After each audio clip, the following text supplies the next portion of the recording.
Welcome to the Banker Lamp. Please enjoy the video. You start by updating Pubg Mobile and gathering the accounts you'll link: Facebook, Google Play Android, or Apple ID iOS, and any guest account info. Once done, sign into the store to ensure the update completed, then open Pubg Mobile and go straight to Settings Basic. You need the in-game UID visible. Note it down. Make sure your guest account is still logged in before attempting to bind, because that preserves progress when you move to a permanent login. You now perform the linking. In Settings, select Account, then tap the Binding option or Account Center. Choose the provider you want to link: Google for Android, Apple ID for iOS, or Facebook/Twitter, and follow the OAuth prompts to grant permission. Once authorized, the game shows a confirmation pop-up: accept it to bind.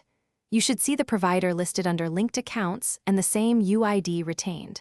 If you plan multiple providers, link them one at a time and confirm each binding before proceeding to the next. Finish by restarting the game to ensure Cloud Sync pushed your progress to the linked account. Check inventory, game currency, and rank to confirm everything transferred.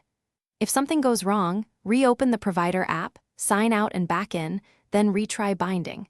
Clearing Pubg Mobile cache or reinstalling can resolve token issues. If errors persist, take screenshots, note your UID and device model, and contact Pubg support so they can investigate. Thanks for watching. If this was helpful, leave a like and consider subscribing. See you next time.